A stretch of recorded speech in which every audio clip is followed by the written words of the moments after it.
Hi! ఈరోజు గుండె నిండా గుడి గంటలు స్టోరీ విషయానికి వస్తే, బాలు వచ్చేసి అటు ఇటు తిరుగుతా ఉంటారు. ఎవరి కోసము అంటే మీనా కోసము కరెంట్ అకౌంట్ అయితే ఓపెన్ చేపిస్తున్నారు. ఇంకైతే తను చెక్ రాయొచ్చు, చెక్కుల నుంచి ఎవరికైనా డబ్బులు ఇవ్వచ్చు. దానివల్ల యూజ్ ఏంటి అంటే ఎప్పుడైనా సరే వాళ్ళు బిజినెస్ చేసుకుంటాం అన్నప్పుడు లోన్ అయితే ఇస్తారనమాట. అందుకని తన చేత కరెంట్ అకౌంట్ అయితే ఓపెన్ చేపిస్తారు. అందులో మీనా ఉండేసి నేను ఇంకా అంత ఎదగలేదు కదండి అంటే ఇంకా ఎదుగుతావు అని చెప్పేసి అయితే అంటాడనమాట. ఇంకా మీనా అయితే ఆనందంతో ఆనంద బాష్పాలు అయితే వదులుతుంది. ఇంకా వాళ్ళ మామగారు కూడా ఏ సూపర్ సూపర్ అని చెప్పని అంటారు. ఇంకా వీళ్ళ అత్తగారికి ఆ మనోజ్ కి వాళ్ళకే నచ్చదు కానీ ఇంకా మిగతా వాళ్ళంతా ఓకే సూపర్ సూపర్ అని చెప్పంటారు. అంటే చిన్నగా పూలు కుట్టుకునే స్థాయి దగ్గర నుంచి ఇప్పుడు ఆర్డర్లు తీసుకొని డెకరేషన్ స్థాయి వరకు ఎదిగింది అనేసి చాలా హ్యాపీగా ఫీల్ అవుతారు. బాలు గాని వాళ్ళ మామ గాని ఇక ఈ అమ్మాయి ఉంది కదా శృతి వాళ్ళు కానీ చాలా హ్యాపీగానే ఫీల్ అవుతారు. ఇంకా బాలు అంటాడు ఇంకా ఎవరికైనా డబ్బులు ఇవ్వాలంటే నువ్వు ఈ చెక్కుతో ఇవ్వచ్చు, మన పూలమ్మిన డబ్బులు డెకరేషన్ డబ్బులు ₹1,00,000 ఉన్నాయి, ఆ ₹1,00,000 అకౌంట్ లో వేస్తున్నాను, నువ్వు చెక్కు రాసి ఇవ్వచ్చు అని చెప్పేసి అంటాడు. ఇంకా ఆయనతో రాసిచ్చిన ఆయనైతే వెళ్ళిపోతాడు. అయ్యో జిఎస్టీ నెంబర్ అయితే తీసుకోలేదు అని చెప్పేసి అనేసరికి ఆ అమ్మాయి అయితే చాలా హ్యాపీగా ఫీల్ అవుతుంది. సరే ఇంకా శృతి వాళ్ళు 40,000 ఇచ్చారు కదా, వాళ్ళకైతే నేను డబ్బులు ఇచ్చేస్తాను అని చెప్పేసి మీనా అంటుంది. దానికి శృతి వాళ్ళు ఉండేసి మాకేం అవసరం లేదులే, మా డబ్బు మీ డబ్బు ఏముంది, నీ అవసరానికి ఉంచుకో అని చెప్పేసి శృతి చెప్తుంది. అలాగే రవి కూడా చెప్తాడు. ఇక్కడ వీళ్ళిద్దరు కుడుకుంటా ఉంటారు. మనోజు వాళ్ళ వైఫ్ రోహిణి ఉంది కదా, మొన్న మేము అడిగితే ఇవ్వలేదు వాళ్ళకైతే ఇచ్చారా అని చెప్పి కులుకుంటా ఉండేసరికి శృతి ఉండి అవును ఇచ్చాము, ఇప్పుడు మా దగ్గర లేకపోయినా సరే నా నగలు బ్యాంకులో పెట్టైనా సరే వాళ్ళకైతే మేము ఇస్తాము అని చెప్పేసి అయితే శృతి అయితే చెప్తుంది. వీళ్ళకి ఇవ్వలేదని చెప్పైతే వీళ్ళైతే కులుకుంటా ఉంటారు. ఇంకా మనోజ్ విషయం చెప్పనే వల్ల వాళ్ళు బాగుపడిపోతున్నారని ఒకే ఫ్యామిలీ కదా, ఒకే ఫ్యామిలీలో తమ్ముడు భార్య అన్న భార్య సంథింగ్ ఎవరు హ్యాపీగా ఉన్నా వాళ్ళు హ్యాపీగా ఉండొచ్చు కదా, అలా కాదు మనోజ్ ఎవరు తనొక్కడే బాగుండాలి, మిగతా వాళ్ళు బాగుంటే తను ఓడ్చుకోలేడు, కళ్ళలో నిప్పు పోసుకుంటా ఉంటాడు. సరే ఇంకా తనైతే ఫర్నిచర్ షాప్ అయితే వస్తాడు. శృతి మీనా వస్తుంది. రోహిణి కూడా తన వెనకాలే వచ్చేస్తుంది. వచ్చేసరికి అక్కడ జిఎస్టి బిల్ అయితే ఉంటుంది అనమాట. అది దానికి తను చూసుకొని ఆ పక్కన పడేస్తాడు. రోహిణి ఉండి ఏంటిది అంటే జిఎస్టి బిల్ అంటే ఏంది నాకు ఎందుకు చెప్పలేదు అంటే చెప్పలేదు మర్చిపోయానులే అని చెప్పేసి అంటే వాళ్ళు ఆల్రెడీ 30 లక్షల దాకా నష్టపోయినారు కదా, ఆ విషయం గురించి ఆలోచిస్తే నీకు నేనైతే చెప్పలేదులే అని చెప్పేసి అయితే చెప్తాడు.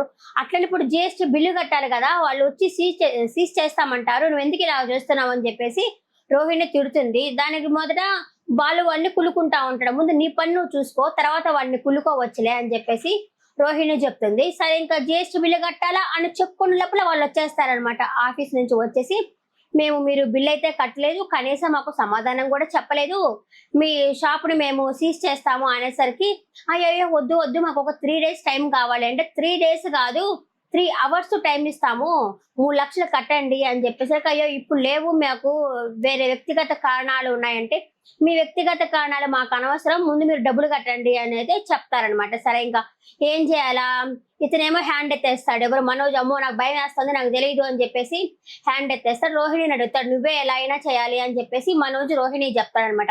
ఇంకా తనకు తప్పవు కదా, సరే ముందు మీ మామను అడుగు అని చెప్తాడు. అన్నిటికంటే ముందు మీ మామను అడుగు అనేసరికి ఆ అమ్మాయి భయపడుతుంది. ఎందుకంటే మలేషా లేదు, మామ లేదు, ఏమీ లేదు కదా, ఎక్కడ బయటపడుతుంది అనేసి సరే నేను ఏదో ఒకటి చేస్తానులే అని చెప్పేసి అనేసి ఇంతసేపు నీకు మా మామయ్య గుర్తొస్తా ఉంటాడా అని చెప్పేసి అంటుంది.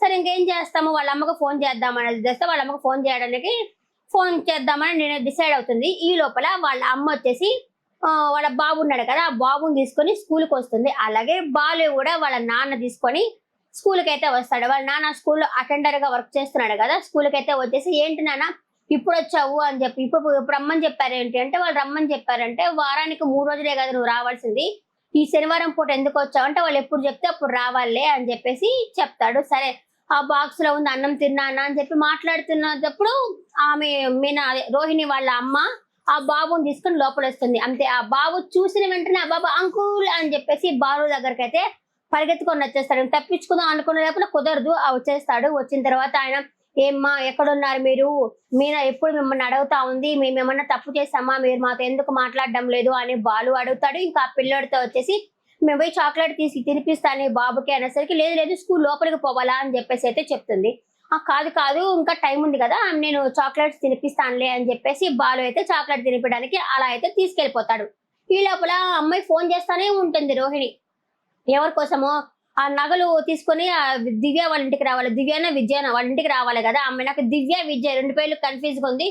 మీరు చూసుకోండి ఆ పేరు. దివ్యనా విద్య వాళ్ళ ఇంటికి రావాలి కదా. వాళ్ళ ఇంటికి రావాలన్న ఉద్దేశంతో వాళ్ళ అమ్మకి ఫోన్ చేస్తానే ఉంటుంది. వాళ్ళ అమ్మ ఇంతసేపు బాగా ఉండే పక్కన. ఆమె ఫోన్ అయితే లిఫ్ట్ చేయదు. అడుగుతుంది ఏం ఫోన్ చేస్తుంటే లిఫ్ట్ చేయలేదంటే, నేను కూడా అదే ఇబ్బందిలో ఉన్నాను అంటే, ఏం చేస్తున్నావు నిప్పులు ఏమన్నా ఉన్నావా అనేసరికి, ఇట్లా బాలు వచ్చాడు, ఆ బాబుని తీసుకొని వెళ్ళాడు అక్కడికి చాక్లెట్ కొనడానికి అనేసరికి, ఆ బాబు ఏమన్నా వాగేస్తాడేమో వాడు అనేసరికి, అదే నాకు కూడా భయంగా ఉంది అని చెప్పేసి అయితే మాట్లాడుతుంటుంది. సరే గాని నా నగలు ఉన్నాయి కదా ఆ బాబువి, ఆ బాబు నగలు తీసుకొని ఆ విద్య వాళ్ళ ఇంటికి రా అని చెప్పేసి అనేసరికి, ఎందుకు అనేసరికి, పనుందమ్మా నువ్వు ముందు తీసుకొని రా టైం లేదు, నువ్వు తీసుకొచ్చి మాట చెప్తాను అనేసి చెప్పేసి ఫోన్ పెట్టేస్తుంది. ఇక కట్ చేస్తే ఆ దివ్య ఉంది కదా విద్య, ఆ విద్యకి ఒక లవర్ ఉన్నాడు అనమాట. ఆ లవర్ ఆ అమ్మాయికి బిర్యానీ తీసుకొస్తాడు. ఆ అమ్మాయి ఈ సలహాలన్నీ ఎవరిని అడుగుతుంది, మీనా అడుగుతుంటుంది కదా లవర్తో ఎలా ఉండాలి, ఏంటి, ఎలా మాట్లాడాలి, ఏం చేయాలి అన్నప్పుడు మన ఏం చెప్పింది మీనా, నువ్వు ఫోన్ తీసుకో అతనిది అని చెప్పింది కదా, ఫోన్ లో చెక్ చేయని చెప్పింది కదా. అదే విధంగా అతను బిర్యానీ తీసుకొచ్చేసి, నాకు మీరంటే ఇలా ఇష్టమా అనేసరికి, సరే నాకు నీ ఫోన్ ఇవ్వు నేను చెక్ చేసి చెప్తాను అనేసరికి ఫోన్ ఇచ్చేస్తాడు. ఆ అబ్బాయి ఏంటబ్బా ఫోన్ ఇచ్చేసాడా అనుకొని మీనాకి ఫోన్ చేస్తుంది అమ్మాయి. ఫోన్ చేసి, ఇలా మీరు చెప్పినట్టే నాకు ఫోన్ ఇచ్చి వెళ్ళాడు, లవ్ చేస్తున్నాడు అనిపిస్తా ఉంది, ఏం చేయాలనేసరికి, నువ్వు అంత చిన్నపిల్లవేం కాదు కదా, మనుషుని గుడ్డిగా నమ్మవాక అంతేగాని మాట్లాడు అని చెప్పని అంటుంది. సరే ఈ అమ్మాయి కూడా లవ్ చేస్తున్నదని అనుకుంటున్నాను నేను కూడా. అతను కూడా ఎవరు, అతను మంచోడో చెడ్డోడో తెలియదు కానీ మనకి, మొత్తం ఆ దివ్యానైతే విద్యానైతే లవ్ చేస్తా ఉంటాడు తను. ఇంకా తర్వాత వచ్చేసి మీనా వాళ్ళ అమ్మగారు వచ్చేసి గబగబా తీసుకొని వస్తుంది, నగలు తీసుకొని వచ్చేస్తుంది వాళ్ళ ఇంటికి.